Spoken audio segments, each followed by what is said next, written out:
ದೇವರ ಪರಿಶುದ್ಧ ನಾಮಕ್ಕೆ ಸ್ತೋತ್ರ ಉಂಟಾಗಲಿ. ಪ್ರಿಯರೇ, ನಾವು ಇವತ್ತು ಆರಾಧನೆ ಸ್ತುತಿ ಭಾಗಕ್ಕೆ ಹೋಗ್ತಾ ಇದ್ದೇವೆ.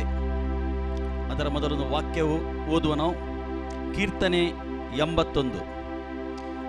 ನನಗೆ ಬಲಪ್ರಭಾವನಾಗಿರುವ ದೇವರಿಗೆ ಉತ್ಸಾಹಧ್ವನಿ ಮಾಡಿರಿ, ಯಾಕೋಬರ ದೇವರಿಗೆ ಜಯಘೋಷ ಮಾಡಿರಿ. ರಾಗವನ್ನು ಎತ್ತಿರಿ, ದಮ್ಮಡಿಗಳನ್ನು ಬಡಿಯಿರಿ, ಇಂಪಾದ ಕಿನ್ನರಿಯನ್ನು ಸ್ವರಮಂಡಲಿಯನ್ನು ಬಾರಿಸಿರಿ. ನಮ್ಮ ದೇವರಿಗೆ ಸ್ತುತಿ ಮಾಡುವಾಗ ನಾವು ಕಿನ್ನರಿಯಿಂದ ದಮ್ಮಡಿಯಿಂದ ಬಡಿದು ಕುಣಿದು ನಲಿದು ಆತನಿಗೆ ಸ್ತುತಿ ಮಾಡುವ, ಆತನಿಗೆ ಆರಾಧನೆ ಮಾಡುವ, ಆತನು ಬಲಪ್ರಭಾವನಾಗುವ ನಮ್ಮ ದೇವರಾಗಿದ್ದಾನೆ. ಸರ್ವಶಕ್ತ ದೇವರಾಗಿದ್ದಾನೆ, ಜೀವ ಸ್ವರೂಪನ ದೇವರಾಗಿದ್ದಾನೆ. ತಂದೆಯನಿಗೆ ಸ್ತೋತ್ರ, ನೀನು ಒಳ್ಳೆಯವನಾಗಿದೆ. ಕರ್ತನೆ, ಈ ಸಮಯದಲ್ಲಿ ನಿನ್ನ ಮಕ್ಕಳಾದ ನಾವು ಕರ್ತನೆ ಆರಾಧನೆ ಸ್ತುತಿ ಮಾಡುವಾಗ ನಿನ್ನ ಪ್ರಸನ್ನತೆ ನಮ್ಮ ಎಲ್ಲರ ಮೇಲೆ ಇಳಿಸು. ನಾವು ಮಾಡಿದ ಆರಾಧನೆ ಸ್ತುತಿ ಮುಖಾಂತರ ನಮ್ಮ ಯಜ್ಞವನ್ನು ಸ್ವೀಕಾರ ಮಾಡುವ ದೇವರು ನೀನಾಗಿದೆ ಕರ್ತನೆ. ನಿನಗೆ ಕೋಟಿ ಕೋಟಿ ಸ್ತೋತ್ರ ಕರ್ತನೆ. ವರ್ಷದ ಈ ಒಂದು ನ್ಯೂ ಇಯರ್ ಸೀಸನ್ನಲ್ಲಿ ನಾವು ಇದ್ದೇವೆ ಕರ್ತನೆ. ನೀನು ಕರ್ತನೆ ನಮ್ಮೊಟ್ಟಿಗಿದ್ದು ನಮಗೆ ನಡೆಸುವ ಆತನಾಗಿದೆ ತಂದೆ. ಸ್ತೋತ್ರ ಯೇಸು ನಾಮದ ತಂದೆ, ಆಮೇಲೆ ನಾವು ಈ ಸಮಯದಲ್ಲಿ ಆರಾಧಿಸುವ, ಸ್ತುತಿಸುವ, ಆತನನ್ನು ಮಹಿಮೆ ಪಡಿಸುವ, ಆತನ ನಾಮವನ್ನು ಮಹಿಮೆ ಪಡಿಸುವ. ಥ್ಯಾಂಕ್ ಯು ಲೋ Holy Spirit. Welcome Holy Spirit. ಪರಿಶುದ್ಧ ಆತ್ಮನೇ ಸಹಾಯ ಮಾಡು. Welcome Holy Spirit. Thank you, thank you.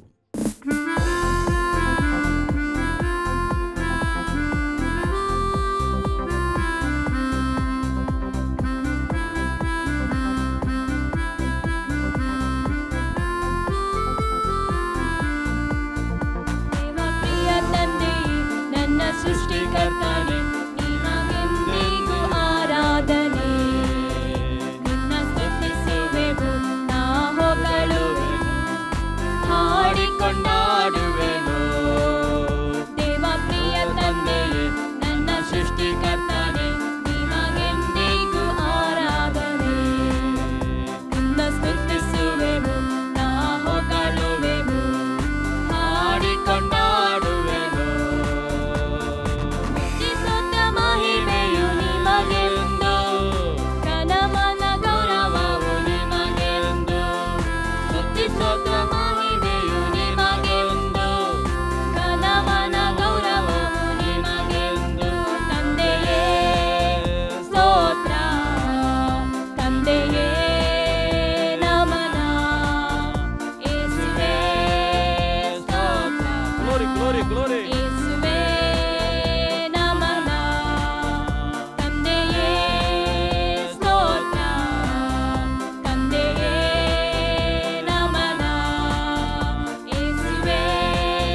ಸ್ತುತಿಸುವೆನು ನಾ ಹೊಗಳುವೆನು ಹಾಡಿ ಕೊಂಡಾಡುವೆನು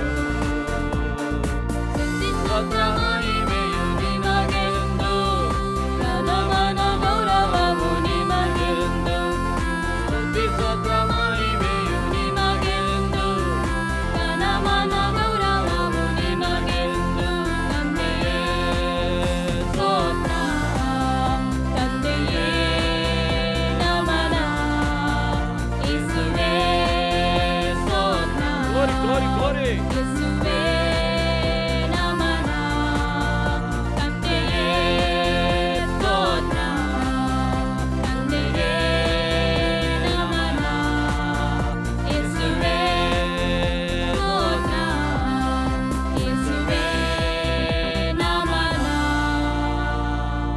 ಓ ಥ್ಯಾಂಕ್ ಯು ಲಾರ್ಡ್ ತಂದೆ ಸ್ತೋತ್ರಪ್ಪ ಹಾಲೆಲೂಯ ಹಾಲೆಲೂಯ ಹಾಲೆಲೂಯ. ಓ ತಂದೆ ಸ್ತೋತ್ರ ಹೃದಯಪೂರ್ವಕವಾಗಿ ಕಥನೆ ಮಾಡುವ ಸ್ತುತಿ ಮತ್ತು ಆರಾಧನೆಯನ್ನು ಸ್ವೀಕಾರ ಮಾಡುವ ದೇವರಾಗಿದೆ ಈಗ, ಏಕೆಂದರೆ ನೀನು ಚಲಿಸುವ ದೇವರು ಜೀವವುಳ್ಳ ದೇವರಾಗಿದೆ ಕಂದರೆ ಸ್ತೋತ್ರ ಹಾಲೆಲೂಯ. Thank you Lord, thank you Jesus.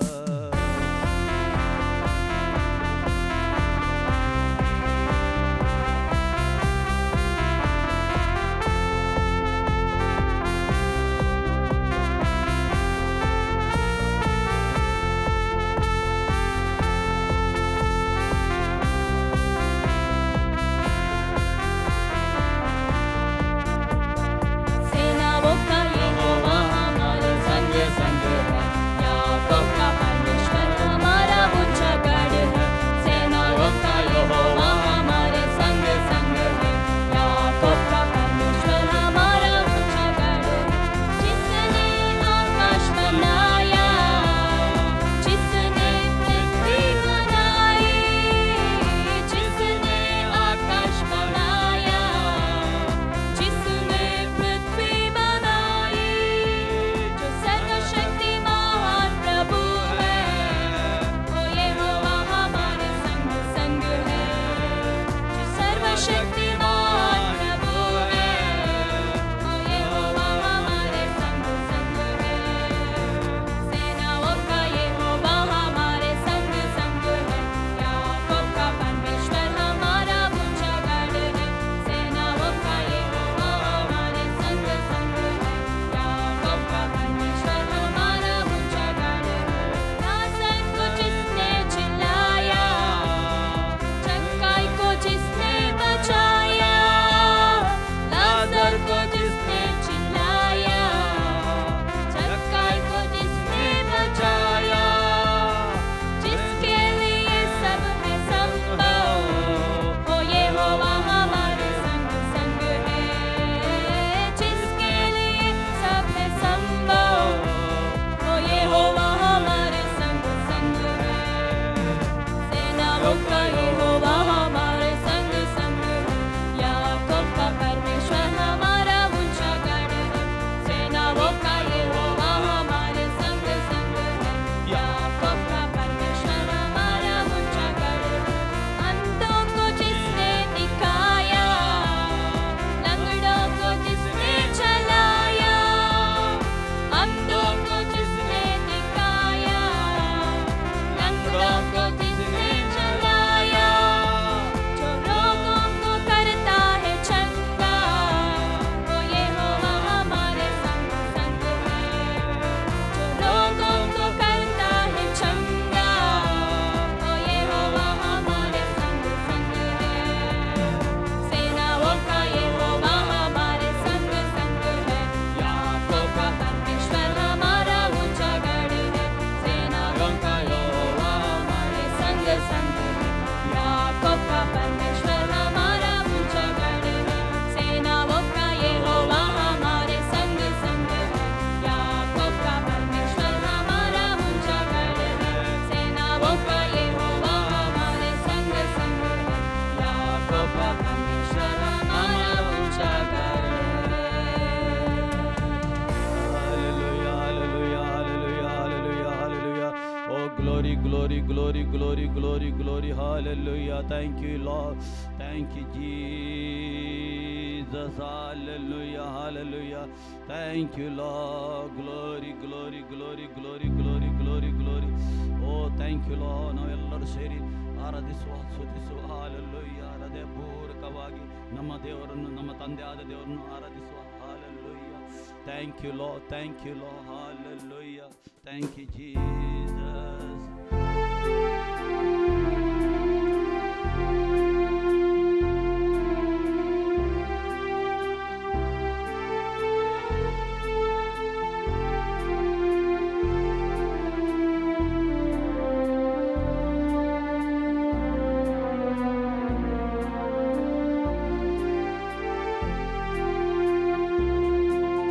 सम्या तुझ्या पायांतळा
ಪ್ರಸನ್ನತೆ ನಮ್ಮ ಮಧ್ಯದಲ್ಲಿ ಉಂಟು. ಆತನ ಪ್ರಸನ್ನತೆ ಉಂಟು. ಅನುಭವ ಮಾಡು, ನಾವೆಲ್ಲರೂ ಅನುಭವ ಮಾಡು ಆತನ ಪ್ರಸನ್ನತೆ. ದೇವರ ಮಕ್ಕಳು ಆರಾಧನೆ ಮಾಡುವಾಗ ಆತನು ನಮ್ಮ ಮಧ್ಯದಲ್ಲಿ ಇಳಿದು ಬಂದಿದ್ದಾನೆ. Thank you Lord, thank you Jesus.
Thank you Jesus, thank you Father, thank you Holy Spirit. ತಂದೆ ನಿಮಗೆ ಸ್ತೋತ್ರಪ್ಪ. ಈ ಸಮಯದಲ್ಲಿ ಕರ್ತನೇ, ನಿನ್ನ ಮಕ್ಕಳಾದ ನಾವು ಸೇರಿ ಮಾಡಿದ ಸ್ತುತಿ ಮತ್ತು ಆರಾಧನೆ ನೀನು ಮಹಿಮೆ ಹೊಂದಿದ್ದಕ್ಕೆ ಸ್ತೋತ್ರ. ಸ್ತುತಿಗೆ ನೀನು ಯೋಗ್ಯನಾಗಿದ್ದಿ, ಆರಾಧನೆಗೆ ನೀನು ಒಬ್ಬನು ಯೋಗ್ಯನು ತಂದೆ. ಅಪ್ಪ ತಂದೆ ನಿನಗೆ ಸ್ತೋತ್ರಪ್ಪ. ಎಲ್ಲ ಘನ ಎಲ್ಲ ಮಾನ ಮಹಿಮೆ ನಿನಗೆ ಒಬ್ಬನಿಗೆ ಸಲ್ಲಿಸ್ತಾ ಯೇಸು ನಾಮ ತಂದೆ, ಆಮೆನ್.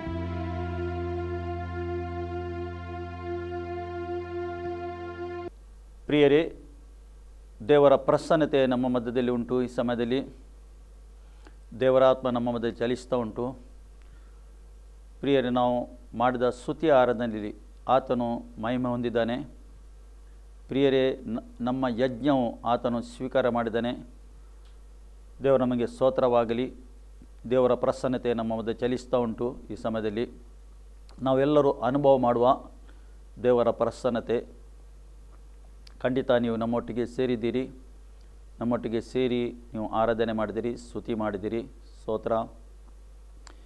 ಏನಾಗಲಿ ಆತನಿಗೆ ಮಹಿಮೆ ಆಗಬೇಕು, ನಿಮ್ಮ ಮುಖಾಂತರ, ನಮ್ಮ ಮುಖಾಂತರ. ಪ್ರಿಯರೇ, ಈ ಸಮಯದಲ್ಲಿ ನಾವು ದೇವರ ವಾಕ್ಯವನ್ನು ಕೇಳಲಿಕ್ಕೆ ಹೋಗುವ. ದೇವರ ವಾಕ್ಯದಲ್ಲಿ ಜೀವ ಉಂಟು.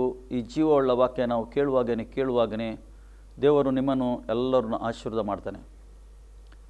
ಅದಕ್ಕೋಸ್ಕರ ನೇರವಾಗಿ ದೇವರ ವಾಕ್ಯಕ್ಕೆ ಹೋಗುವ. ನಾವು ಕೊಲಸ್ಕರದ ಪತ್ರಿಕೆ 3:16 ನಾವು ಸ್ವಲ್ಪ ಜ್ಞಾನಿಸುವ. ಪೌಲನು ಕೊಲಸ್ಕರ ಪತ್ರಿಕೆಯಲ್ಲಿ ಬರೆತಾನೆ, ಸಭೆಗೆ ಬರೆತಾ ಇದ್ದಾನೆ. ಇವತ್ತು ನಮಗೆ ಮತ್ತು ನಿಮಗೆ ಆತನು ವಾಕ್ಯದ ಮುಖಾಂತರ ಮಾತಾಡ್ತಾ ಇದ್ದಾನೆ. ನಾವು ಹೇಗೆ ಇರಬೇಕು, ಯಾವ ರೀತಿಯಲ್ಲಿ ಜೀವಿಸಬೇಕು, ಒಬ್ಬ ವಿಶ್ವಾಸಿ ಹೇಗೆ ಇರಬೇಕು, ಕ್ರಿಸ್ತನಲ್ಲಿ ಇದ್ದವನು ಯಾವ ರೀತಿಯಲ್ಲಿ ಜೀವಿಸಬೇಕು ಅಂದಿಲ್ಲಿ ಆತನು ನಮಗೆ ಬಿಡಿಸಿ ಬರೆದಿದ್ದಾನೆ.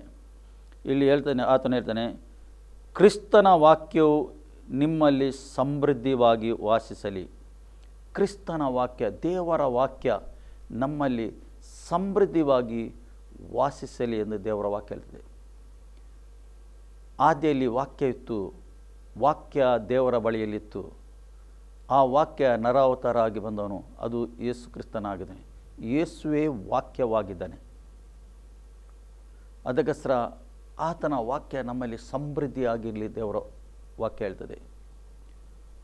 ನಮ್ಮೊಳಗೆ ಫುಲ್ ಆತನ ವಾಕ್ಯ ಇರಬೇಕು. ನಮಗೆ ಯಾವ ಸಮಯದಲ್ಲಿ ಯಾವ ವಾಕ್ಯ ನಾವು ಮಾತಾಡಬೇಕು ಅಂತ ನಮಗೆ ಗೊತ್ತಿರಬೇಕು. ಆತನು ಕೋಟೆಯಾಗಿದ್ದಾನೆ, ಆತನು ಬಂಡೆಯಾಗಿದ್ದಾನೆ, ಆತನು ಭುಜಬಲವಾಗಿದ್ದಾನೆ, ಆತನು ದಾರಿಯ ದೀಪವಾಗಿದ್ದಾನೆ. ಯೇಸು ಬೆಳಕಾಗಿದ್ದಾನೆ. ನಾವು ಸತ್ಯವೇದ ಓದಿದರೆ ನಿಮಗೆ ಗೊತ್ತಾಗುತ್ತೆ. ಕೀರ್ತನೆ 91 ತೆಗೆದು ನಿಮಗೆ ಓದಿದರೆ ಅಲ್ಲಿ ಎಲ್ಲ ವಾಕ್ಯ ಬರೆಯಲ್ಪಟ್ಟಿದೆ. ಈಗಿನ ಕಾಲದಲ್ಲಿ ನಾವು ಹೇಗೆ ಸುರಕ್ಷಿತವಾಗಿರ್ಬೋದು, ಯಾವ ರೀತಿಯಲ್ಲಿ ಸುರಕ್ಷಿತವಾಗಿ, ಅಲ್ಲಿ ಎಲ್ಲ ವಾಕ್ಯ ಬರೆಯಲ್ಪಟ್ಟಿದೆ. ಸಂಪೂರ್ಣ ಆಯುಷ್ಯದ ವಿಷಯದಲ್ಲಿ ಬರೆಯಲ್ಪಟ್ಟಿದೆ ಅಲ್ಲಿ. ಏಕೆಂದರೆ ಆ ವಾಕ್ಯ ದೇವರ ವಾಕ್ಯ. ಅದು ನಾವು ಯಾವಾಗ ಹೇಳುವಾಗ, ನಮ್ಮ ಬಾಯಲ್ಲಿ ಹೇಳುವಾಗ ದೇವರ ಆತ್ಮ ನಿಮ್ಮ ಜೀವಿತದಲ್ಲಿ ಕಾರ್ಯ ಮಾಡ್ತದೆ. ದೇವರ ಆತ್ಮ ನಿಮಗೆ ಏನು ಮತ್ತು ಪ್ರೊಟೆಕ್ಟ್ ಮಾಡ್ತದೆ, ಕಾಯ್ತದೆ, ವಾಕ್ಯದ ಮುಖಾಂತರ ಕಾಯ್ತದೆ. ಅದಕ್ಕೋಸ್ಕರ ದಾವೀದನು ಯಾವಾಗಲೂ ದೇವರ ವಾಕ್ಯವನ್ನೇ ಮಾತಾಡ್ತಿದ್ದ, ದೇವರ ವಾಕ್ಯನ್ನೇ ಹೇಳ್ತಿದ್ದ. ಕೆಲವು ಸರಿ ಸೋತು ಹೋಗುವಾಗ ಹೇಳ್ತಿದ್ದ, ಮನಸ್ಸಿಗೆ ಮಾತಾಡ್ತಿದ್ದ, ನನ್ನ ಮನವೇ ಇವನನ್ನು ಕೊಂಡಾಡು ಹೇಳ್ತಾನೆ, ನನ್ನ ಸರ್ವಾಂದ್ರಗಳೇ ಆತನ್ನು ಕೀರ್ತಿಸು ಎಂದು ಹೇಳ್ತಿದ್ದ. ಮನಸ್ಸಿಗೆ ಮಾತಾಡ್ತಿದ್ದ. ಏಕೆ? ಸೋತು ಹೋಗಿದ್ದಾನೆ. ಆಗ ಆತನು ಮನಸ್ಸಿಗೆ ಮಾತಾಡ್ತಿದ್ದ, ಮನಸ್ಸಿಗೆ ಉಲ್ಲಾಸ ಪಡು ಹೇಳ್ತಿದ್ದ, ಮನಸ್ಸೇ ಸಂತೋಷ ಪಡು ಹೇಳ್ತಾ, ಮನಸ್ಸೇ ಆತನು ಕೀರ್ತಿಸಿ ಹೇಳ್ತಿದ್ದ. ಸುಮ್ಮನೆ ಕೂತ್ಕೊಳ್ಬೇಡ ಎಂದು ಆತನು ಹೇಳ್ತಿದ್ದ. ಏಕೆ? ತನ್ನ ಮನಸ್ಸಿಗೆ ಮಾತಾಡ್ತಿದ್ದ. ವಾಕ್ಯ ಎಲ್ಲಿ ಬೇಕು? ಮನಸ್ಸಿಗೆ ಬೇಕು. ಮನಸ್ಸು ನಿನ್ನ ಸಿದ್ಧವಾಗುವಾಗ ಆಗ ನಿಮಗೆ ಏನಾಗ್ತದೆ? ಪ್ರಾರ್ಥನೆ ಮಾಡಲಿಕ್ಕೆ ಕೂಡ ಆಗ್ತದೆ, ವಾಕ್ಯ ನೆನಪು ಕೂಡ ತರ್ತದೆ. ಸೈತಾನು ಏನು ಮಾಡ್ತಾ ಇದ್ದಾನೆ? ವಾಕ್ಯವನ್ನು ಕದ್ದುಕೊಳ್ತಾ ಇದ್ದಾನೆ. ಕೇಳಿದ ವಾಕ್ಯವು ಸೈತಾನು ಏನು ಮಾಡ್ತಾನೆ? ಕದ್ದುಕೊಳ್ತಾನೆ. ನಿನಗೆ ನೆನಪಿಗೆ ಬರಬಾರ್ದಂದು. ಇವತ್ತು ಎಷ್ಟು ಜನರಿಗೆ ವಾಕ್ಯ ನೆನಪಿಗೆ ಬರುವುದಿಲ್ಲ. ಸೈತಾನು ಏನು ಮಾಡಿದೆ? ಮೆಮೊರಿಯ ಭಾಗ ಅಂದರೆ ಜ್ಞಾಪಕದ ಭಾಗ ಕದ್ದುಕೊಳ್ತಾ ಇದ್ದಾನೆ. ನಿಮಗೆ ಮೊದಲು ಎಷ್ಟು ನಿಮಗೆ ಜ್ಞಾಪಕ ಇತ್ತು ಅಷ್ಟು ಜ್ಞಾಪಕ ಈಗ ಇಲ್ಲ ನಿಮಗೆ. ಅದಕ್ಕೋಸ್ಕರ ದೇವರ ಹತ್ರ ನೀವು ಏನು ಕೇಳ್ಕೊಳ್ಬೇಕು? ಸ್ವಾಮಿ, ನನಗೆ ಜ್ಞಾಪಕ ಕೊಡು. ದಿನದಿಂದ ದಿನ ನನ್ನ ಜ್ಞಾಪಕ ಕಡಿಮೆ ಆಗ್ತಾ ಉಂಟು. ಜ್ಞಾಪಕದ ಶಕ್ತಿ, ನನಗೆ ಜ್ಞಾಪಕ ಶಕ್ತಿಯನ್ನು ಹೆಚ್ಚಿಸು, ಆ ಭಾಗವನ್ನು ಹೆಚ್ಚಿಸು ಎಂದು ಹೇಳುವಾಗ ದೇವರು ಏನು ಮಾಡ್ತಾನೆ?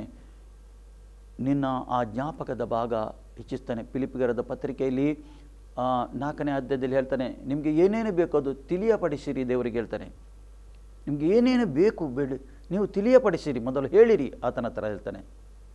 ಅದು ನಾವು ಹೇಳಬೇಕು. ನಿಮಗೆ ಏನೇನು ಬಲಹೀನತೆ ಉಂಟು ನಿಮ್ಮ ಶರೀರದಲ್ಲಿ, ನಿಮ್ಮ ಜೀವಿತದಲ್ಲಿ, ಅದು ಆತನ ಮುಂದೆ ಬಿಚ್ಚಿ ಹೇಳಬೇಕು. ಹೇಳುವಾಗ ಆತನು ಏನು ಮಾಡ್ತಾನೆ? ನಿಮಗೆ ಕೊಡದೆ ಕೂತ್ಕೊಳ್ಳೋದಿಲ್ಲ. ಅದಕ್ಕೋಸ್ಕರ ಯೇಸು ಬೇರೆ ಬೇರೆ ಸಾಮ್ಯ ರೂಪದಲ್ಲಿ ಮಾತಾಡ್ತಾನೆ. 18ನೇ ಅಧ್ಯಾಯ ಲೂಕನ ಬರೆದ ಶುಭ ಸಂದೇಶದಲ್ಲಿ ಒಂದು ಸಾಮ್ಯ ಹೇಳ್ತಾ ಇದ್ದಾನೆ. ಊರಲ್ಲಿ ಒಂದು ವಿಧವೆ ಇತ್ತು. ವಿಧವೆ ಅವರ ಊರಲ್ಲಿ ಒಂದು ಅಧಿಕಾರಿ ಇದ್ದ. ಅವನು ದೇವರಿಗೆ ಹೆದರುವುದಿಲ್ಲ, ಮನುಷ್ಯನಿಗೆ ಲೆಕ್ಕಿಸುವುದಿಲ್ಲ. ಈ ವಿಧವೆ ಹೋಗಿ ದಿವಾಸಲು ಅವರ ಬಾಗಿಲಲ್ಲಿ ದಿವಾಸಲು ಬೇಡಿಕೊಳ್ಳುತ್ತಿದ್ದ, ನನಗೆ ನನ್ನ ವೈರಿಯಿಂದ ನನಗೆ ನ್ಯಾಯ ಮಾಡಿಕೊಡು, ನನ್ನ ವೈರಿಯಿಂದ ನನಗೆ ನ್ಯಾಯ ಮಾಡಿಕೊಡು, ನನ್ನ ವೈರಿಯಿಂದ ನನಗೆ ನ್ಯಾಯ ಮಾಡಿಕೊಡು. ದಿವಾಸಲು ಹೋಗ್ತಿದ್ದ. ಒಂದು ದಿವಸ ಅವನು ಮನಸ್ಸು ಮಾಡಿದ. ಅವನು ಮನಸ್ಸು ಮಾಡಿ ಇವಳ ಒಂದು ನ್ಯಾಯ ನಾನು ಮಾಡಿಕೊಡ್ಬೇಕೆಂದು ಅವನು ಮನಸ್ಸಲ್ಲಿ ಎಣಿಸಿದ್ದ. ನಾನು ಏನೋ ಇರಲಿ, ಇವಳ ಒಂದು ನ್ಯಾಯ ಮಾಡಿಕೊಡ್ಬೇಕು, ಇಲ್ಲದರೆ ಪದೇ ಪದೇ ಇವಳು ಬರ್ತಾಳೆ ಎಂದು. ಯೇಸು ಹೇಳ್ತಾ ಇದ್ದಾನೆ, ಆ ದುಷ್ಟನು ನೋಡಿ ಹೇಗೆ ಮನಸ್ಸು ಮಾಡಿದ. ಹಾಗಾದರೆ ಭೂಮಿ ಆಕಾಶವನ್ನು ಸೃಷ್ಟಿ ಮಾಡಿದ ದೇವರು ನೀವು ಹಗಲು ರಾತ್ರಿ ಬೇಡಿಕೊಳ್ಳುವಾಗ ನಿಮಗೆ ಕೊಡದೆ ಕೂತ್ಕೊಳ್ಳುವನ? ಖಂಡಿತವಾಗಿ ನಿಮ್ಮ ಪ್ರಾರ್ಥನೆ ಕೇಳಿ ಉತ್ತರ ಕೊಡ್ತಾನೆ ಅಂದರೆ ಯೇಸು ಕ್ರಿಸ್ತನು ಸ್ಪಷ್ಟವಾಗಿ ಅಲ್ಲಿ ಹೇಳ್ತಾ ಇದ್ದಾನೆ. ನಿಮ್ಮ ಕೋರಿಕೆ ನೀವು ಹೇಳುವಾಗ ಆತನು ಕೊಡುವ ದೇವರಾಗಿದ್ದಾನೆ. ಇಲ್ಲಿ ದೇವರ ವಾಕ್ಯ ಹೇಳ್ತದೆ, ದೇವರ ವಾಕ್ಯ ನಿಮ್ಮಲ್ಲಿ ಸಮೃದ್ಧವಾಗಿರಲಿ ಹೇಳ್ತಾನೆ. ಪುನಃ ಏನು ಹೇಳ್ತಾನೆ ಇಲ್ಲಿ ಮುಂದೆ ಏನು ಹೇಳ್ತಾನೆ? ಸಕಲ ಜ್ಞಾನದಿಂದ ಕೂಡಿದವರಾಗಿ. ಸಕಲ ಜ್ಞಾನ ಬೇಕು. ಈಗಿನ ಕಾಲ ಜೀವಿಸಬೇಕು, ನಿಮಗೆ ಜ್ಞಾನ ಬೇಕು. ಇಲ್ಲದ್ರೆ ನೀವು ವಂಚನೆಗೆ, ಮೋಸಕ್ಕೆ ಸಿಕ್ಕಿಬೀಳ್ತೀರಿ, ಸುಳ್ಳಿಗೆ ಸಿಕ್ಕಿಬೀಳ್ತೀರಿ. ಏನು ಬೇಕು? ಜ್ಞಾನ ಬೇಕು. ಅದಕ್ಕೆ ಯಾಕೋಬನ ಪತ್ರಿಕೆ 1 ಹೇಳ್ತದೆ 4, ನಿನಗೆ ಜ್ಞಾನ ಇಲ್ಲದಿದ್ದರೆ ನೀನು ಜ್ಞಾನ ಕೇಳಿಕೊಳ್ಳು ಹೇಳ್ತಾನೆ. ಕೇಳಿಕೊಳ್ಳು, ಆತನಿಗೆ ಜ್ಞಾನ ಕೊಡ್ತಾನೆ ಎಂದು ದೇವರ ವಾಕ್ಯ ಹೇಳ್ತದೆ. ಅದಕ್ಕೋಸ್ಕರ ಈ ಕಾಲದಲ್ಲಿ ನಾವು ಜ್ಞಾನವಂತರಾಗಿ ನಡೆಯಬೇಕು. ಎಫೆಸದವರ ಪತ್ರಿಕೆಯಲ್ಲಿ ಹೇಳ್ತಾರೆ, ಈ ಕಾಲ ಉಂಟಲ್ಲ, ಕಠಿಣ ಕಾಲವಾಗಿದೆ, ಕತ್ತಲೆಯ ಕಾಲವಾಗಿದೆ, ಇದು ಸುಳ್ಳಿನ ಕಾಲ, ಮೋಸಲ ಕಾಲ. ನೀವು ಎಚ್ಚರಿಕೆಯಿಂದ ಇರಬೇಕು, ಸಕಲ ವಿಧದಲ್ಲಿ ಪ್ರಾರ್ಥನೆಯಲ್ಲಿ ಇರಬೇಕು, ಎಲ್ಲ ಸಮಯದಲ್ಲಿ ನೀವು ಪ್ರಾರ್ಥನೆಯಲ್ಲಿ ಇರಬೇಕು ಅಂತ ಹೇಳ್ತಾರೆ. ಏಕೆಂದರೆ ಕಾಲವನ್ನು ನಾವು ನೋಡಬೇಕು. ಅದಕ್ಕೆ ಸರ್ ಇಲ್ಲಿ ಹೇಳ್ತದೆ, ನೀವು ಸಕಲ ಜ್ಞಾನದಿಂದ ಕೂಡಿದವರಾಗಿ, ಜ್ಞಾನದಿಂದ ತುಂಬಿದವರಾಗಿ, ಜ್ಞಾನ ಇಲ್ಲದ ಜ್ಞಾನ ಕೇಳಿಕೊಂಡು ಜ್ಞಾನದಲ್ಲಿ ನಡೆಯಬೇಕೆಂದು ದೇವರು ಬಯಸ್ತಾನೆ. ನೀವು ಬೆಳಕಲ್ಲಿ ನಡೆಯಬೇಕೆಂದು ದೇವರು ಬಯಸ್ತಾ ಇದ್ದಾನೆ. ನೀವು ಸತ್ಯದಲ್ಲಿ ನಡೆಯಬೇಕೆಂದು ದೇವರು ಬಯಸ್ತಾ ಇದ್ದಾನೆ. ಪುನಃ ಹೇಳ್ತಾನೆ ಇಲ್ಲಿ, ಒಬ್ಬರಿಗೊಬ್ಬರು ಉಪದೇಶ ಮಾಡಿಕೊಳ್ಳಿರಿ ಹೇಳ್ತಾನೆ. ಅಷ್ಟೇ ಅಲ್ಲ, ನೀವು ಜ್ಞಾನದಿಂದ ತುಂಬಿದಿರಿ ಅಷ್ಟರಲ್ಲಿ ಅಲ್ಲ, ಒಬ್ಬರಿಗೆ ಒಬ್ಬರು ನೀವು ಉಪದೇಶ ಮಾಡಿರಿ ಹೇಳ್ತಾನೆ. ಉಪದೇಶ ಮಾಡಿಕೊಳ್ಳಿರಿ ಹೇಳ್ತಾನೆ. ನೀವು ಮತ್ತು ನಾವು ಒಬ್ಬರಿಗೊಬ್ಬರು ಉಪದೇಶ ಮಾಡಿಕೊಳ್ಳಬೇಕು. ಕ್ರಿಸ್ತನ ವಿಷಯದಲ್ಲಿ ಉಪದೇಶ ಮಾಡಬೇಕು. ನಾವು ನಿಮ್ಮಲ್ಲಿ ಇದ್ದ ಜ್ಞಾನ ಇತರಿಗೆ ಹಂಚಬೇಕು. ಯಾರಿಗೆ? ವಿಶ್ವಾಸಿಗಳಿಗೆ. ಅವರಿಗೆ ಜ್ಞಾನ ಇಲ್ಲದಿದ್ದರೆ ನಿಮ್ಮಲ್ಲಿದ್ದ ಜ್ಞಾನದ ಮುಖಾಂತರ ವಾಕ್ಯವನ್ನು ನೀವು ಏನು ಮಾಡಬೇಕು? ಸಾರಬೇಕು. ಅಲ್ಲಿ ಹೇಳ್ತಾರೆ, ಒಬ್ಬರಿಗೊಬ್ಬರು ಉಪದೇಶ ಮಾಡಿಕೊಳ್ಳಿರಿ. ಉಪದೇಶ ಮಾಡಿರಿ. ನಿಮ್ಮ ಮನೆಯಲ್ಲಿ ಉಪದೇಶ ಮಾಡಿರಿ, ನಿನ್ನ ಮಕ್ಕಳಿಗೆ ಉಪದೇಶ ಮಾಡಿರಿ. ಯಾವಾಗಲೂ ವಾಕ್ಯವನ್ನು ಮಾತಾಡಿರಿ. ಮನೆಯಲ್ಲಿ ವಾಕ್ಯವನ್ನು ಮಾತಾಡಿ. ನಿಮ್ಮ ಮಕ್ಕಳು ನಿಮಗೆ ನೋಡ್ತಾ ಇದ್ದಾರೆ. ನಿಮ್ಮ ಮಕ್ಕಳು ನಿಮಗೆ ನೋಡ್ತಾ ಇದ್ದಾರೆ, ನೀವು ಹೇಗೆ ಜೀವಿಸ್ತೀರಿ ಎಂದು. ನಿಮ್ಮ ಬಾಯಲ್ಲಿ ವಾಕ್ಯ ಇದ್ದರೆ ಅವರು ಕೇಳ್ತಾರೆ. ನೀವು ಒಬ್ಬರಿಗೂ ವಾಕ್ಯ ಮಾತಾಡಿದರೆ, ಮನೆಯಲ್ಲಿ ಪ್ರಾರ್ಥನೆ ಇದ್ದರೆ, ನಿಮ್ಮ ಮನೆಯಲ್ಲಿ ಪ್ರಾರ್ಥನೆ ಇದ್ದರೆ ಏನು ಅವರು ನೋಡ್ತಾರೆ, ನಿಮ್ಮ ಅಭ್ಯಾಸ, ನಿಮ್ಮ ಜೀವಿತ, ಮಕ್ಕಳು ನೋಡ್ತಾರೆ. ಇವತ್ತು ಮಕ್ಕಳು ಏಕೆ ಅಡ್ಡದಾರಿ ಹೋಗಲಿಕ್ಕೆ ಕಾರಣ, ಮನೆಯಲ್ಲಿ ಪ್ರಾರ್ಥನೆ ಇಲ್ಲ, ಮನೆಯಲ್ಲಿ ಮನೆಯವರ ಜೀವಿತ ಸರಿ ಇಲ್ಲ, ಅವರು ದಾರಿ ತಪ್ಪುತ್ತಾರೆ, ಮಕ್ಕಳು ದಾರಿ ತಪ್ಪಿ ಹೋಗ್ತಾರೆ. ಅದಕ್ಕೋಸ್ಕರ ಏನು ಮಾಡಬೇಕು, ಒಬ್ಬರೊಬ್ಬರು ಉಪದೇಶ ಮಾಡಿಕೊಳ್ಳಿರಿ, ವಾಕ್ಯವನ್ನು ಓದಿರಿ, ಮನೆಯಲ್ಲಿ ನಿಮ್ಮ ವಾಕ್ಯವನ್ನು ಓದಿರಿ, ದೇವರ ವಾಕ್ಯ ಓದಿರಿ, ಯೇಸು ಕ್ರಿಸ್ತನ ವಿಷಯದಲ್ಲಿ ಹೆಚ್ಚು ಮಾತಾಡಿರಿ, ಆತನಿಗೆ ಮೇಲಿಡಿರಿ, ಹೇಳಿರಿ ಒಬ್ಬರಿಗೊಬ್ಬರು. ಆಗ ಏನಾಗ್ತದೆ, ಮನೆಯಲ್ಲಿ ನಿನ್ನ ಶಾಂತಿ, ಸಮಾಧಾನ, ದೇವರ ಆಶೀರ್ವಾದ ಹಿಡಿದು ಬರ್ತದೆ. ಅಲ್ಲಿ ಮುಂದೆ ಹೇಳ್ತದೆ ದೇವರ ವಾಕ್ಯ, ಬುದ್ಧಿ ಹೇಳಿಕೊಳ್ಳಿರಿ ಹೇಳ್ತಾನೆ. ಬುದ್ಧಿ ಹೇಳಿಕೊಳ್ಳಿರಿ. ಬುದ್ಧಿ ಅಗತ್ಯ ಉಂಟು. ಇವತ್ತು ಬುದ್ಧಿ ಬೇಕು.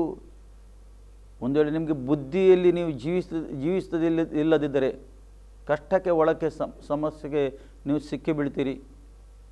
ಬುದ್ಧಿ ಉಪಯೋಗ ಮಾಡಿ ಬುದ್ಧಿವಂತರಾಗಿ ಜೀವಿಸಬೇಕಂತ ದೇವರು ಬಯಸ್ತಾನೆ. ಅದಕ್ಕೆ ಸರ ಬುದ್ಧಿ ಕೊಟ್ಟಿದ್ದಾನೆ, ಜ್ಞಾನ ಕೊಟ್ಟಿದ್ದಾನೆ, ತಿಳುವಳಿಕೆ ಕೊಟ್ಟಿದ್ದಾನೆ ಆತನು. ಅದರಲ್ಲಿ ನೀನು ನಡೆಯಬೇಕೆಂದು ಪುನಃ ದೇವರ ವಾಕ್ಯಾರ್ಥದಲ್ಲಿ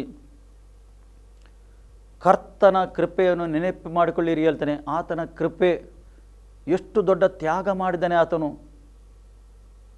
ಯೇಸು ಕ್ರಿಸ್ತನು ಎಷ್ಟು ದೊಡ್ಡ ತ್ಯಾಗ ಮಾಡಿದ್ದಾನೆ. ಅವನು ದೇವರಾಗಿದ್ದರೂ ಆ ಮಹಿಮೆಯ ಪದವಿಯನ್ನು ಬಿಟ್ಟು ಈ ಲೋಕದಲ್ಲಿ ಬಂದು ಆತನು ಶಿಲುಬೆಯಲ್ಲಿ ತನ್ನ ಪ್ರೀತಿಯನ್ನು ತೋರಿಸಿಕೊಟ್ಟಿದ್ದಾನೆ. ಮಾನವನಿಗೆ ನಾನು ಎಷ್ಟು ಪ್ರೀತಿ ಮಾಡ್ತೇನೆಂದು ತೋರಿಸಿಕೊಟ್ಟಿದ್ದಾನೆ. ಮಾನವನಿಗೋಸ್ಕರ, ಇಡೀ ಮಾನವ ಕುಲಗೋಸ್ಕರ ಆತನು ಶಿಲುಬೆಯಲ್ಲಿ ಜಜ್ಜಲ್ಪಟ್ಟು ತನ್ನ ಪ್ರಾಣ ಕೊಟ್ಟಿದ್ದಾನೆ ಆತನು. ದೇವರ ಕೃಪೆ ನೋಡಿ. ಮಾನವ ನಿಮಗೋಸ್ಕರ, ನಮಗೋಸ್ಕರ. ಏಕೆ? ನೀನು ಮತ್ತು ನಾನು ರಕ್ಷಿಸಲ್ಪಡಬೇಕು, ನಿನ್ನ ಮತ್ತು ನಮ್ಮ ಪಾಪ ಕ್ಷಮಿಸಲ್ಪಡಬೇಕು. ಮಾನವನು ಆದಷ್ಟು ಪ್ರಯತ್ನ ಮಾಡ್ತಾ ಇದ್ದಾನೆ, ಬೇರೆ ಬೇರೆ ರೀತಿಯಲ್ಲಿ ಹೇಗದು ಪಾಪ ಕ್ಷಮಿಸಲ್ಪಡಬೇಕು, ಪಾಪ ಪರಿಹಾರ ಆಗಬೇಕು, ನಮಗೆ ದೋಷ ಪರಿಹಾರ ಆಗಬೇಕು ಎಂದು ಬೇರೆ ಬೇರೆ ರೀತಿಯಲ್ಲಿ ಮಾನವನು ಪ್ರಯಾಸ ಪಡ್ತಾ ಇದ್ದಾನೆ. ಇವತ್ತು ನಾವು ನೋಡ್ತಾ ಇದ್ದೇವೆ. ಎಲ್ಲಿ ಹೋದ ನನಗೆ ನನ್ನ ಈ ಸಮಸ್ಯೆಗೆ ಪರಿಹಾರ, ದೋಷ ಎಲ್ಲಿ ಪರಿಹಾರ ಆಗುವುದು ನನ್ನ, ಆದಷ್ಟು ಮಾನವನು ಪ್ರಯತ್ನ ಮಾಡ್ತಾ ಇದ್ದಾನೆ. ಎಷ್ಟೋ ಮಾನವನು ಉಪವಾಸ ಇರ್ತಾನೆ, ಖಾಲಿ ಮೆಟ್ಟಿಲ್ಲದೆ ನಡೆಯುತ್ತಾನೆ, ಎಷ್ಟೋ ಮೈಲುಗಟ್ಟಲೆ ನಡೆಯುತ್ತಾ ಇದ್ದಾನೆ, ತನ್ನ ಶರೀರಕ್ಕೆ ಹೊಡೆಯುತ್ತಾ ಇದ್ದಾನೆ. ಏಕೆ? ಪಾಪ ಪರಿಹಾರ ದೋಷ ಪರಿಹಾರ ಆಗಬೇಕೆಂದು ತಲೆ ಬೆಳೀತಾ ಇದ್ದಾನೆ ನೆಲಕ್ಕೆ, ದೋಷ ಪರಿಹಾರ ಆಗಬೇಕೆಂದು. ಮಾನವನು ಏನೇನು ಮಾಡ್ತಾ ಇದ್ದಾನೆ, ಮೈಲುಗಟ್ಟೆ ಹೋಗ್ತಾ ಇದ್ದಾನೆ, ಒಂದು ಕಡೆಯಿಂದ ಇನ್ನೊಂದು ಕಡೆಗೆ ಹೋಗ್ತಾ ಇದ್ದಾನೆ, ದೋಷ ಪರಿಹಾರ ಆಗಬೇಕೆಂದು. ನನ್ನ ಕುಟುಂಬದ ದೋಷ ಪರಿಹಾರ ಆಗಬೇಕು, ನನ್ನ ದೋಷ ಪರಿಹಾರ ಆಗಬೇಕು, ನನ್ನ ಪಾಪ ಪರಿಹಾರ ಆಗಬೇಕು, ನಮಗೆ ಒಂದು ಆಶೀರ್ವಾದ ಜೀವಿಸಬೇಕೆಂದು ಎಲ್ಲೆಲ್ಲಿ ಹೋಗ್ತಾನೆ. ಏಕೆ? ಸತ್ಯ ಗೊತ್ತಿಲ್ಲದೆ. ಯೇಸು ಹೇಳ್ತಾನೆ, ಸತ್ಯ ತಿಳ್ಕೊಳ್ಳಿ, ಸತ್ಯ ನಿಮಗೆ ಬಿಡುಗಡೆ ಆಗುವುದು. ಸತ್ಯ ಯಾರಾಗಿದ್ದಾನೆ ಪ್ರಿಯರೇ? ಮಾನವನಾಗಿ ಬಂದ ಯೇಸು ಕ್ರಿಸ್ತನು ಮಾತ್ರ ಸತ್ಯ. ಪ್ರಿಯರೇ, ಯೇಸು ಹೇಳ್ತಾನೆ, ಯೇಸು ಅಲ್ಲಿದ್ದಾನೆ, ಇಲ್ಲಿದ್ದಾನೆ, ನೀವು ಓಡಿ ಹೋಗಬೇಡಿರಿ. ಯೇಸು ನಿಮ್ಮಲ್ಲೇ ಇದ್ದಾನೆ. ದೇವರ ರಾಜ್ಯ ನಿಮ್ಮ ಒಳಗೆ ಉಂಟು ಎಂದು ಹೇಳ್ತಾ ಇದ್ದಾನೆ. ಅದಕ್ಕೆ ಸತ್ಯವೇದ ಹೇಳ್ತದೆ, ಆತನ ಕೃಪೆಯನ್ನು ನೆನಪು ಮಾಡಿಕೊಳ್ಳಿರಿ. ದೇವರ ಕೃಪೆ, ಯಾರಿಗೆ ಈ ಸತ್ಯ ಗೊತ್ತಾಗಿದೆ ಪ್ರಿಯರೇ, ದೇವರು ನಮ್ಮ ಮೇಲೆ ಕೃಪೆ ತೋರಿಸಿದ್ದಾನೆ. ಕೃಪೆ ಉಂಟು ಲೋಕದಲ್ಲಿ, ಆದರೆ ಅವರು ಕೃಪೆ ಒಂದು ಅನುಭವ ಮಾಡುವುದಿಲ್ಲ, ಕೃಪೆ ಹತ್ತಿರ ಅವರು ಬರುವುದಿಲ್ಲ. ಕಾರಣ ಅವರು ಕತ್ತಲಲ್ಲಿ ಜೀವಿಸ್ತಾ ಇದ್ದಾರೆ ಮಾನವನು. ಅದಕ್ಕೆ ಪೌಲನು ಬರೀತಾನೆ, ಆತನ ಕೃಪೆ ನಿಮಗೆ ರಕ್ಷಣೆ ಆಗಿದೆ ಅಲ್ಲ, ಆತನ ಕೃಪೆಯನ್ನು ನೆನಪು ಮಾಡಿಕೊಳ್ಳಿರಿ, ಮರೆಯಬೇಡಿರಿ. ಆತನ ಕೃಪೆ ಹೇಳ್ತಾನೆ, ನೀವು ಮರೆಯಬೇಡಿರಿ ಹೇಳ್ತಾನೆ. ಆತನ ಕೃಪೆ, ಆತನ ಕೃಪೆಯನ್ನು ನೆನಪು ಮಾಡಿಕೊಳ್ಳಿರಿ ಹೇಳ್ತಾನೆ, ನೆನಪಿಸಿರಿ ಹೇಳ್ತಾನೆ. ಆತನ ಕೃಪೆ ಸತ್ಯವೇದ ಹೇಳ್ತದೆ ಇಲ್ಲಿ, ನೆನಪು ಮಾಡಿಕೊಳ್ಳುವರಾಗಿ ಕೀರ್ತನೆಗಳಿಂದಲೂ ಏನು ಹೇಳ್ತಾನೆ, ಕೀರ್ತನೆಗಳಿಂದಲೂ ಆತನ ಕೃಪೆ ನೆನಪು ಮಾಡಿ. ಕೀರ್ತನೆ ಸ್ತುತಿ ಆರಾಧನೆಯಲ್ಲಿಯೂ ಯಾವಾಗಲೂ ಆತನ ಸ್ತುತಿಯ ಆರಾಧನೆಯಲ್ಲಿ ನೀವು ನಿಮ್ಮ ಸಮಯ ಕಳೆಯಬೇಕು. ನಿಮಗೆ ಸಿಕ್ಕಿದ ಸಮಯ.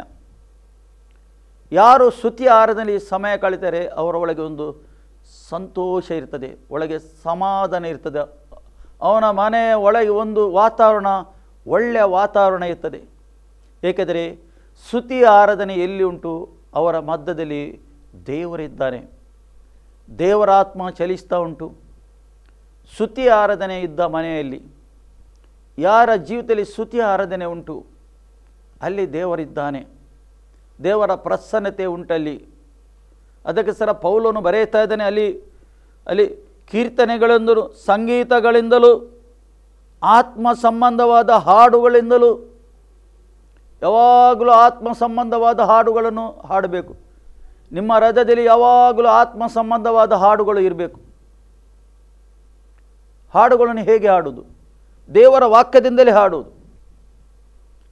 ಯಾಕೆ ಬುದ್ಧಿ ಕೊಟ್ಟಿದ್ದಾನೆ ದೇವರು? ಯಾಕೆ ಜ್ಞಾನ ಕೊಟ್ಟಿದ್ದಾನೆ? ಯಾಕೆ ತಿಳುವಳಿಕೆ ಕೊಟ್ಟಿದ್ದಾನೆ? ಈ ಸತ್ಯವೇದದಲ್ಲಿ ತೆಗೆದು ನೀನು ಹಾಡಬೇಕು. ವಾಕ್ಯವನ್ನು ತೆಗೆದು ಅದನ್ನು ಆರಿಸಿ ಅದಕ್ಕೆ ದೇವರ ಥರ ಒಂದು ಸ್ವರ ಕೇಳಿ ನೀನು ಅದನ್ನು ನೀನು ಹಾಡಬೇಕು ಅಂತ ದೇವರು ಬಯಸ್ತಾನೆ. ಹೊಸ ಹೊಸ ಹಾಡು ಹಾಡಬೇಕು ಅಂತ ದೇವರು ಬಯಸ್ತಾನೆ. ದಾವೀದನು ಯಾವಾಗಲೂ ದೇವರಿಗೆ ಹೊಸ ಹೊಸ ಹಾಡನ್ನು ಹಾಡ್ತಿದ್ದ, ಸ್ತುತಿಸ್ತಿದ್ದ, ಆತನ ಮುಂದೆ ಕುಣಿಯುತ್ತಿದ್ದ, ಆತನ ಮುಂದೆ ನಲಿಯುತ್ತಿದ್ದ. ಆತನು ಮಾಡಿದ ಉಪಕಾರವನ್ನು ಯಾವಾಗಲೂ ಹೇಳಿ ಬಾಯಿಂದ ಹೇಳ್ತಿದ್ದ, ಸಂತೋಷ ಪಡ್ತಿದ್ದ. ಅದಕ್ಕೋಸ್ಕರ ದಾವೀದನ ಹೆಸರು ಇಡೀ ಬೈಬಲಲ್ಲಿ ಉಂಟು. ಹೊಸ ಒಡಂಬಡಿಕೆ, ಹಳೆ ಒಡಂಬಡಿಕೆ ಎಲ್ಲ ಉಂಟು.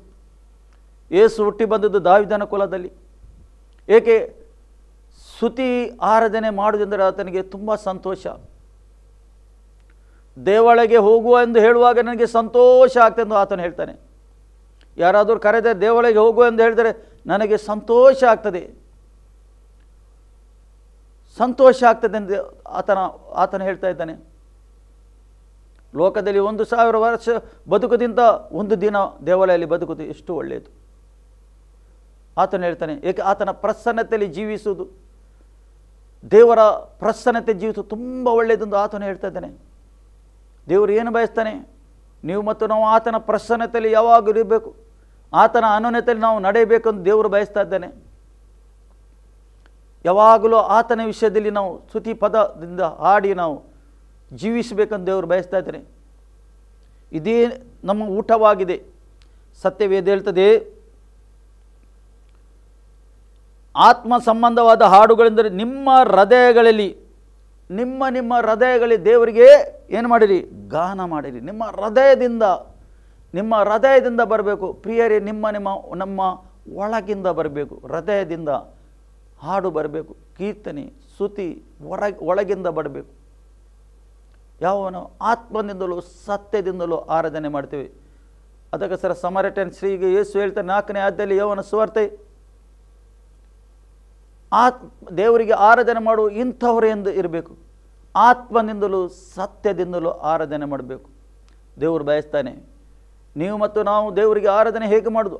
ಆತ್ಮದಿಂದಲೂ ಸತ್ಯದಿಂದಲೂ ಆರಾಧನೆ ಮಾಡಬೇಕಂತ ದೇವರು ಬಯಸ್ತಾ ಇದ್ದಾನೆ. ನಿನಗೆ ಸಮಾಧಾನದಲ್ಲಿ ಜೀವಿಸಬೇಕಾ? ನಿನ್ನ ಒಳಗೆ ಸಂತೋಷ ಬರಬೇಕಾ? ಸಮಾಧಾನ ಬರಬೇಕಾ? ಆತ್ಮ ಸಂಬಂಧವಾದ ಹಾಡನ್ನು ಹಾಡಿ, ಕೀರ್ತನೆಯನ್ನು ಹಾಡಿ, ಸ್ತುತಿ ಆರಾಧನೆ ಹಾಡಿ ಜೀವಿಸಿದರೆ ಎಲ್ಲಿ ಹೋಗಬೇಕೆಂದಿಲ್ಲ, ಎಲ್ಲಿ ಹುಡುಕಿಕೊಂಡು ಹೋಗಬೇಕೆಂದಿಲ್ಲ. ಆತ ನಿನ್ನ ಸಂಗಡನಿದ್ದೇನೆ, ನಿನ್ನಲ್ಲೇ ಜೀವಿಸ್ತಾ ಇದ್ದಾನೆ. ಆತನು ನಿನ್ನ ಒಳಗೆ ಆತನು ಜೀವಿಸ್ತಾ ಇದ್ದಾನೆ. ಇಲ್ಲಿ ಹೇಳ್ತದೆ ದೇವರಿಗೆ ಗಾನ ಮಾಡಿರಿ ಹೇಳ್ತಾನೆ. ಪುನಃ ಹೇಳ್ತಾನೆ, ನೀವು ನುಡಿಯಿಂದಾಗಲಿ ನಡೆಯಿಂದಾಗಲಿ, ನಿಮ್ಮ ನುಡಿ, ನಿಮ್ಮ ನಡತೆ, ನಮ್ಮ ನಡತೆ, ನಮ್ಮ ನುಡಿ, ನಾವು ಈ ನುಡಿಯಿಂದ ಹೆಚ್ಚು ಉಪಯೋಗ ಮಾಡಬೇಕು. ದೇವರ ವಾಕ್ಯಕ್ಕೆ ಉಪಯೋಗ ಮಾಡಬೇಕು, ಸ್ತುತಿ ಆರಾಧನೆಗೆ ಉಪಯೋಗ ಮಾಡಬೇಕು. ಈ ನುಡಿ ನಮ್ಮದು, ಲೋಕದ ಸಂಗತಿ ಅಲ್ಲ. ಲೋಕದಲ್ಲಿ ಹಾದು ಹೋಗ್ತದೆ, ಇದೆಲ್ಲ ನಡೆಯುತ್ತಾ ಉಂಟು. ಲೋಕ ಆದಿಯಿಂದಲೇ ನಡೆಯುತ್ತಾ ಉಂಟು, ಇದು ಈ ರೀತಿ ಆಗ್ತಾ ಉಂಟು. ಆದರೆ ನಿನ್ನ ಮತ್ತು ನನ್ನ ದೃಷ್ಟಿಯಲ್ಲಿ ಇರಬೇಕು, ಆತನಲ್ಲಿ ಈ ನುಡಿಯಲ್ಲಿ ಏನು ಆತನಿಗೆ ಮಹಿಮೆ ಆಗಬೇಕು. ಬೆಳಿಗ್ಗೆ ಎದ್ದು ನಾವು ಮೊದಲು ಹೇಳಬೇಕು, ಯೇಸುವೇ, ಇವತ್ತು ನನ್ನ ಬಾಯಿಂದ ಬರುವ ಎಲ್ಲ ಮಾತು ನಿನಗೆ ಮಹಿಮೆ ಆಗಬೇಕು, ನೀನು ಮಹಿಮೆ ಹೊಂದಬೇಕು. ಬೇರೆ ಮಾತು ನನ್ನ ಬಾಯಲ್ಲಿ ಬರಬಾರ್ದು. ನಿನಗೆ ಚಿತ್ತ ಇಲ್ಲದ ಯಾವ ಮಾತು ನನ್ನ ಬಾಯಲ್ಲಿ ಬರಬಾರ್ದು. ನೀವು ಪ್ರಾರ್ಥನೆ ಮಾಡುವಾಗ ದೇವರು ನಿಮಗೆ ಹತೋಟಿಗೆ ತಗೊಳ್ತಾನೆ, ದೇವರ ಆತ್ಮದಿಂದ ನಡೆಸ್ತಾನೆ. ಸತ್ಯವೇದ ಯಾರ್ಯಾರು ದೇವರ ಆತ್ಮದಿಂದ ನಡೆಸ್ತಾರೋ ಅವರು ದೇವರ ಮಕ್ಕಳನ್ನು ದೇವರ ವಾಕ್ಯ ಹೇಳ್ತದೆ. ದೇವರು ಏನು ಬಯಸ್ತಾ ಇದ್ದಾನೆ? ದೇವರ ಮಕ್ಕಳ ಬಾಯಿಂದ ದೇವರ ಮಾತು ಮಾತಾಡಬೇಕು. ನಿಮ್ಮ ನುಡಿ, ಅಲ್ಲಿ ದೇವರ ವಾಕ್ಯ ಹೇಳ್ತದೆ, ನಿಮ್ಮ ನುಡಿಯಿಂದಾಗಲಿ ನಿಮ್ಮ ನಡೆಯಿಂದಾಗಲಿ ನಡತೆ, ನಮ್ಮ ನಡತೆ ಹೇಗಿರಬೇಕು? ಲೋಕದ ಮಾನವನು ನಡೆಯುತ್ತಾನೆ ಆ ರೀತಿ ಅಲ್ಲ. ನಾವು ನಡೆಯುವ ರೀತಿ, ನಾವು ಜೀವಿಸುವ ರೀತಿ ಲೋಕದ ರೀತಿಯಲ್ಲೆಲ್ಲ ಬದಲಾಗಬೇಕು. ಅಲ್ಲಿ ದೇವರ ವಾಕ್ಯ ಹೇಳ್ತದೆ, ಏನು ಮಾಡಿದರು, ನೀವು ಏನು ಮಾಡಿದರು, ದೇವರ ವಾಕ್ಯ ಹೇಳ್ತದೆ, ಅದೆಲ್ಲವನ್ನು ಕರ್ತನಾದ ಯೇಸುವಿನ ಹೆಸರಿನಲ್ಲಿಯೇ ಮಾಡಿರಿ. ಅದೆಲ್ಲ ಕರ್ತನಾದ ಯೇಸುವಿನ ಹೆಸರಿನಲ್ಲೇ ಮಾಡಿರಿ ಹೇಳ್ತಾನೆ. ಆತನ ಹೆಸರಲ್ಲೇ ನೀವು ಮಾಡಬೇಕು. ಏಕೆಂದರೆ ನಿಮ್ಮ ಬಾಯಲ್ಲಿ ಬರುವ ಒಂದೊಂದು ಮಾತು ಆತನಿಗೆ ಮಹಿಮೆ ಆಗಬೇಕು, ದೇವರಿಗೆ ಮಹಿಮೆ ಆಗಬೇಕು. ಯಾವಾಗ ದೇವರಿಗೆ ನಿಮ್ಮ ಜೀವಿತ ನಮ್ಮ ಜೀವಿತ ಮಹಿಮೆ ಆಗ್ತದೆ, ಆಗ ಆತನ ಒಂದು ಅನುಭವ ನಿಮಗೆ, ಆತನ ಜೀವಿತದ ಒಂದು ಅನುಭವ ಆಗ್ತದೆ. ಕ್ರಿಸ್ತ ಯೇಸು ಯಾವಾಗಲೂ ದೇವರಿಗೆ ಮಹಿಮೆ ಪಡಿಸ್ತಿದ್ದ, ತಂದೆಯ ನಾಮವನ್ನೇ ಮೇಲೆತ್ತಿದ್ದ, ತಂದೆಗೆ ತೋರಿಸ್ತಿದ್ದ. ಆತನು ನನಗೆ ತಂದೆ ಕಳಿಸಿದ್ದು ಆತನ ಚಿತ್ತದ ಪ್ರಕಾರ ನಡೆಯಲಿಕ್ಕೆ, ಆತನ ಚಿತ್ತ ನೆರವೇರಿಸಲಿಕ್ಕೆ ತಂದೆಗೆ ಆತನು ಹೊಗಳ್ತಿದ್ದ. ಏಕೆ? ತಂದೆಗೆ ಮಹಿಮೆ ಪಡಿಸ್ತಿದ್ದ. ಎಲ್ಲ ಭಾಗದಲ್ಲಿ ಆತನ ನುಡಿಯಲ್ಲಿ, ಆತನ ನಡೆಯಲ್ಲಿ ಆತನಿಗೆ ಮಹಿಮೆ ಪಡಿಸ್ತಿದ್ದ. ಆತನು ಆತನ ವಾಕ್ಯದ ಪ್ರಕಾರ ಆತನು ನಡೆಯುತ್ತಿದ್ದ. ಏಕೆ? ಜನರು ಏನು ಹೇಳಿ ಆತನಿಗೆ ಬೇರೆ ಬೇರೆ ರೀತಿಯಿಂದ ಜನರು ಕರೆದರು, ಯೇಸುಗೆ ಬೈದರು, ಹುಚ್ಚರೆಂದು ಹೇಳಿದರು, ದವ್ವ ಹಿಡಿದೆಂದು ಹೇಳಿದರು, ಹೊಟ್ಟೆಬಾಕನೆಂದಲು, ಕುಡುಕನೆಂದು ಹೇಳಿದರು, ಬೇರೆ ಬೇರೆ ರೀತಿಯಲ್ಲಿ ಕರೆದರು. ಇವನು ತಂದೆ ಇಲ್ಲದೆ ಹುಟ್ಟಿದ್ದಾನೆಂದು ಹೇಳಿದರು, ಬೇರೆ ಬೇರೆ ರೀತಿ ಹೇಳಿದರು. ಯೇಸು ಯಾವುದಕ್ಕೆ ಕಿವಿ ಕೊಡಲಿಲ್ಲ. ಏಕೆ? ಆತನ ದೃಷ್ಟಿಯಲ್ಲಿತ್ತು, ದೇವರ ಮೇಲಿತ್ತು. ಆತನ ದೃಷ್ಟಿ ಒಂದೇ, ಆತನು ಮಹಿಮೆ ಹೊಂದಬೇಕು. ಇದೆಲ್ಲ ಲೋಕದಿಂದ ಬರ್ತಾ ಉಂಟು, ಲೋಕದ ಮಾನವನಿಂದ ಬರ್ತಾ ಉಂಟು. ನನಗೆ ಯಾವ ಕರೆ ಕೊಟ್ಟಿದೆ ಅದು ಯೇಸುಗೆ ಯಾವ ಕರೆ ಕೊಟ್ಟಿದೆ ಅದು ಯೇಸುಗೆ ಸರಿಯಾಗಿ ಗೊತ್ತಿತ್ತು. ಅದಕ್ಕೋಸ್ಕರ ಸತ್ಯವೇದತೆ ಆತನು ಪರಿಶುದ್ಧ ಆತ್ಮನನ್ನು ತುಂಬಲ್ಪಟ್ಟು ಎಲ್ಲ ಒಳ್ಳೆಯದ ಕೆಲಸವನ್ನೇ ಮಾಡಿ ಹೋದ. ಲೋಕದಲ್ಲಿ ಒಳ್ಳೆಯದನ್ನೇ ಮಾಡಿದ, ಎಲ್ಲರಿಗೆ ದವ್ವಗಳನ್ನು ಓಡಿಸಿದ, ಕಾಯಿಲೆಯಿದ್ದವರಿಗೆ ಗುಣ ಮಾಡಿದ, ಸ್ವಸ್ಥತೆ ಮಾಡಿದ, ಬಿಡುಗಡೆ ಮಾಡಿದ. ಆತನು ಒಳ್ಳೆಯದು ಮಾಡದೇ ಹೋದ. ಆತನಲ್ಲಿ ಬಂದವರಿಗೆ ಯಾರಿಗೆ ಕಾಯಿಲೆ ಕಳಿಸಿದಿಲ್ಲ, ಎಲ್ಲರಿಗೆ ಬಿಡುಗಡೆ ಮಾಡಿಯೇ ಕಳಿಸಿದ್ದ. ಕುಂಟರು, ಕುರುಡರು, ಕಿವುಡರು ಬಂದರು, ಎಲ್ಲರಿಗೆ ಗುಣ ಮಾಡಿದ, ಎಲ್ಲರಿಗೆ ಒಳ್ಳೆಯದನ್ನೇ ಮಾಡಿದ. ಆತನು ಇವನು ಸತ್ತವರಿಗೆ ತರುವಾಗ ಸತ್ತವರಿಗೆ ಆತನು ಎಬ್ಬಿಸಿದ. ಸತ್ತ ಮನೆಯಲ್ಲಿ ಏನಿರ್ತದೆ? ದುಃಖ ಇರ್ತದೆ. ಯೇಸು ಬಂದರೆ ಏನು? ಅಲ್ಲಿ ಸಂತೋಷವಾಗ್ತದೆ. ಏಕೆ? ಅಲ್ಲಿ ಆತನು ಸತ್ತವರಿಗೆ ಎಬ್ಬಿಸಿದ್ದ. ಒಂದು ದಿವಸ ನಾಯಿ ಎಂಬ ಊರಲ್ಲಿ ಬರುವಾಗ ಅಲ್ಲಿ ಒಬ್ಬ ಯವನಸ್ಥರಿಗೆ ಹೊತ್ತುಕೊಂಡು ಬರ್ತಿದ್ದರು, ಸತ್ತಿದ ಯವನಸ್ಥರಿಗೆ. ಏಕೆ? ಗೋರಿಗೆ ಇಡಲಿಕ್ಕೆ, ಗೋರಿಲಿ ಮಣ್ಣು ಮಾಡಲಿಕ್ಕೆ ತರ್ತಿದ್ದರು. ಅವಳ ತಾಯಿ ವಿಧವೆ ಆಗಿ ಒಬ್ಬನೇ ಮಗನಿದ್ದಾನಂತೆ. ಗಂಡ ಮೊದಲೇ ಸತ್ತು ಹೋಗಿದ್ದಾನೆ, ಯಾರಿಲ್ಲ, ಒಬ್ಬನೇ ಮಗನಿದ್ದ, ಅವನು ಕೂಡ ಸತ್ತು ಹೋದ. ಆ ಮಾರ್ಗದಲ್ಲಿ ಯೇಸು ಬರ್ತಾ ಇದ್ದಾನೆ, ಹೊತ್ತುಕೊಂಡು ಹೋಗ್ತಾ ಇದ್ದಾರೆ ಗೋರಿ ಮಾಡಲಿಕ್ಕೆ. ಯೇಸು ಅದನ್ನು ನೋಡಿದ, ಆ ತಾಯಿಯ ಕಣ್ಣೀರನ್ನು ನೋಡಿದ, ಅಲ್ಲಿದ್ದವರ ಕಣ್ಣೀರನ್ನು ನೋಡಿದ, ಯೇಸು ಕೃತ ನೋಡಿದ. ಯೇಸು ಆ ಚಟ್ಟದ ಹತ್ತಿರ ಬಂದು ಚಟ್ಟಕ್ಕೆ ಮುಟ್ಟಿದ. ಚಟ್ಟಕ್ಕೆ ಮುಟ್ಟಿ ಹೇಳಿದ, ಯೌವನಸ್ಥನೇ ನೀನು ಏಳು. ಹೇಳುವಾಗ ಯೌವನಸ್ಥನು ಜೀವವಾದ. ಸತ್ತಿದ್ದ ಯೌವನಸ್ಥನು ಜೀವಂತ ಎಬ್ಬಿಸಿದ ಯೇಸು ಕ್ರಿಸ್ತನು. ಅವರ ದುಃಖ ಹೋಗಿ ಸಂತೋಷ ಬಂತು. ಯೇಸು ಈ ಲೋಕದಲ್ಲಿ ಬಂದದ್ದು ಏಕೆ? ಸಂತೋಷ ಕೊಡಲಿಕ್ಕೆ. ಯೇಸು ಯಾವ ದುಃಖದ ಮನೆಗೆ ಬರುವಾಗ ಅಲ್ಲಿ ಸಂತೋಷ ಆಗ್ತಿತ್ತು. ಏಕೆಂದರೆ ಯೇಸು ಬಂದರೆ ಅಲ್ಲಿ ಏನಾದರೂ ಅದ್ಭುತ ಮಾಡದೆ ಹೋಗ್ತಿರ್ಲಿಲ್ಲ. ಅದ್ಭುತ ಮಾಡಿಯೇ ಹೋಗ್ತಿದ್ದ ಯೇಸು ಕ್ರಿಸ್ತನು. ಏಕೆಂದರೆ ಯೇಸು ಯಾರಾಗಿದ್ದಾನೆ? ಬೆಳಕಾಗಿದ್ದಾನೆ. ಅದಕ್ಕೋಸ್ಕರ ಮಾರ್ತಕ್ಕೆ ಹೇಳ್ತಾ ಇದ್ದಾನೆ ಆತನು, ನಾನೇ ಪುನರುತ್ಥಾನ ಆಗಿದ್ದೇನೆ, ನಾನೇ ಜೀವವಾಗಿದ್ದೇನೆ, ನನ್ನನ್ನು ನಂಬುವವನು ಸತ್ತರೂ ಬದುಕುತ್ತಾನೆ, ಮತ್ತೆ ನಂಬುವವನು ಬದುಕುತ್ತಾ ಇದ್ದವನು ಎಂದಿಗೂ ಸಾಯುವುದಿಲ್ಲ ಯೇಸು ಕ್ರಿಸ್ತನೇ ಹೇಳ್ತಾ ಇದ್ದಾನೆ. ಹಾಗಾದರೆ ಯಾರಾಗಿದ್ದಾನೆ ಯೇಸು ಕ್ರಿಸ್ತನು? ಯೇಸು ಕ್ರಿಸ್ತನೇ ಪುನರುತ್ಥಾನ ಆಗಿದ್ದಾನೆ. ಯೇಸುವೇ ಜೀವವಾಗಿದ್ದಾನೆ. ಅದಕ್ಕೋಸ್ಕರ ಯೇಸು ಸತ್ತವರಿಗೆ ಎಬ್ಬಿಸ್ತಿದ್ದ. ಸತ್ತ 4 ದಿವಸ ಆಗಿತ್ತು. ಲಾಜರಸನಿಗೆ ಗೋರಿಯಲ್ಲಿಟ್ಟು ಹುಳ ತಿಂದಿತ್ತು. ಆ ಗೋರಿ ಹತ್ತಿರ ಬಂದು ದೇವರಿಗೆ ಸ್ತೋತ್ರ ಕೊಟ್ಟು, ಮೊದಲು ಏನು ಮಾಡಿದ? ದೇವರಿಗೆ ಸ್ತೋತ್ರ ಕೊಟ್ಟ. ನೀನು ಯಾವಾಗಲೂ ನನ್ನ ಪ್ರಾರ್ಥನೆ ಕೇಳಿದ್ದಕ್ಕೆ ಸ್ತೋತ್ರ. ನೋಡಿ ಪ್ರಾರ್ಥನೆ ರೀತಿ ನೋಡಿ.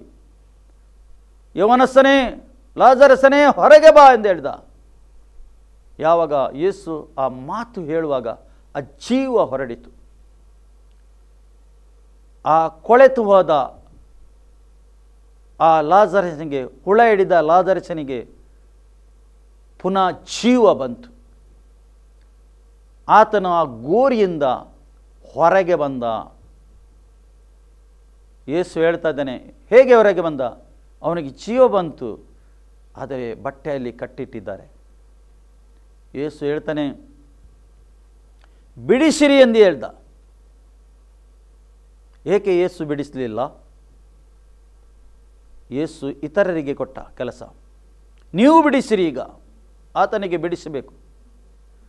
ಜೀವ ಕೊಡುವುದು ಯಾರು? ಯೇಸು ಕ್ರಿಸ್ತನು. ಈಗ ಜೀವ ಬಂತು ಅವನೊಳಗೆ, ಈಗ ಬಿಡಿಸಬೇಕು ಇವರು. ಅವನ ಬಟ್ಟೆ ಬಿಡಿಸಬೇಕು ಯಾರು? ಇತರರು. ಅದಕ್ಕೆ ಸರ್ ಅವನಿಗೆ ಬಿಡಿಸಿರನ್ನು ಹೋಗಲಿ ಹೇಳ್ತಾನೆ. ಇವತ್ತು ಮಾನವನು ಬಂಧನದಲ್ಲಿದ್ದಾನೆ. ಆ ಬಂಧನದಿಂದ ಬಿಡುಗಡೆ ಆಗಬೇಕು. ದೇವರ ಆತ್ಮ ನಿಮಗೆ ಮುಟ್ಟುತ್ತಾ ಉಂಟು. ದೇವರ ಆತ್ಮ ನಿಮಗೆ ಬಿಡುಗಡೆ ಮಾಡ್ತಾ ಉಂಟು. ಆ ಬಂಧನ ಮುರಿತಾ ಇದ್ದಾನೆ. ಯೇಸು ಕ್ರಿಸ್ತನ ನಾಮದಲ್ಲಿ ದೇವರ ಆತ್ಮ ಮುರಿತಾ ಇದ್ದಾನೆ. ನಿಮ್ಮ ನೊಗವು ಮುರಿತಾ ಇದ್ದಾನೆ ಆತನು ಈ ಸಮಯದಲ್ಲಿ. ನಿಮ್ಮ ದುಃಖವು ಹೋಗಿ ಸಂತೋಷ ಬರ್ತಾ ಉಂಟು. ಯಾವ ಎತೆಯಲ್ಲಿದ್ದರೆ ನಿಮಗೆ ದೇವರ ಆತ್ಮ ಮುಟ್ಟುತ್ತಾ ಉಂಟು ಈಗ ಈ ಸಮಯದಲ್ಲಿ. ನಿನ್ನ ಚಿಂತೆಯಲ್ಲಿದ್ದರೆ ಆ ಚಿಂತೆ ದೇವರ ಆತ್ಮ ತೆಗೆತಾ ಇದ್ದಾನೆ ಈ ಸಮಯದಲ್ಲಿ. ಏಕೆ? ಯೇಸು ಜೀವವಾಗಿದ್ದಾನೆ, ಅದ್ಭುತ ಮಾಡುವ ದೇವರಾಗಿದ್ದಾನೆ. ನೀನು ಇದೇ ರೀತಿಯಲ್ಲಿ ಇರಬೇಕೆಂದು ದೇವರು ಬಯಸ್ತಿಲ್ಲ. ನಿನ್ನ ಒಳಗೆ ಸಂತೋಷ ಬರಬೇಕು. ನೀನು ಜೀವದಿಂದ ಇರಬೇಕೆಂದು ದೇವರು ಬಯಸ್ತಾ ಇದ್ದಾನೆ. ಸಮೃದ್ಧಿಯ ಜೀವದಲ್ಲಿ ಇರಬೇಕೆಂದು ದೇವರು ಬಯಸ್ತಾ ಇದ್ದಾನೆ. ನಿಮಗೆ ಅರ್ಥ ಆಯಿತು ನಂಬುತ್ತೇನೆ. ಈ ವಾಕ್ಯದಿಂದ ದೇವರು ನಮ್ಮನ್ನು ಆಶೀರ್ವಾದ ಮಾಡಲಿ. ಆಮೇಲೆ ಪ್ರಾರ್ಥಿಸುವ. ಪ್ರೀತಿ ಸ್ವರೂಪನಾದ, ಹೆಚ್ಚೆಚ್ಚು ಪ್ರೀತಿ ಮಾಡುವ ಪರಲೋಕದಲ್ಲಿ ಇರುವ ಪ್ರೀತಿಯುಳ್ಳ ತಂದೆಯಾದವರು ನಿನಗೆ ಸ್ತೋತ್ರ. ನಿನ್ನ ಅಪಾರವಾದ ಪ್ರೀತಿಗ ಸ್ತೋತ್ರ. ನಿನ್ನ ವಾಕ್ಯದ ಮುಖಾಂತರ ದೇವರ ಆತ್ಮನ ಪ್ರೇರಣೆಯಿಂದ ನೀನು ಮಾತಾಡಿದ್ದೆ ಕರ್ತನೇ, ಅದಕ್ಕೆ ಸ್ತೋತ್ರ.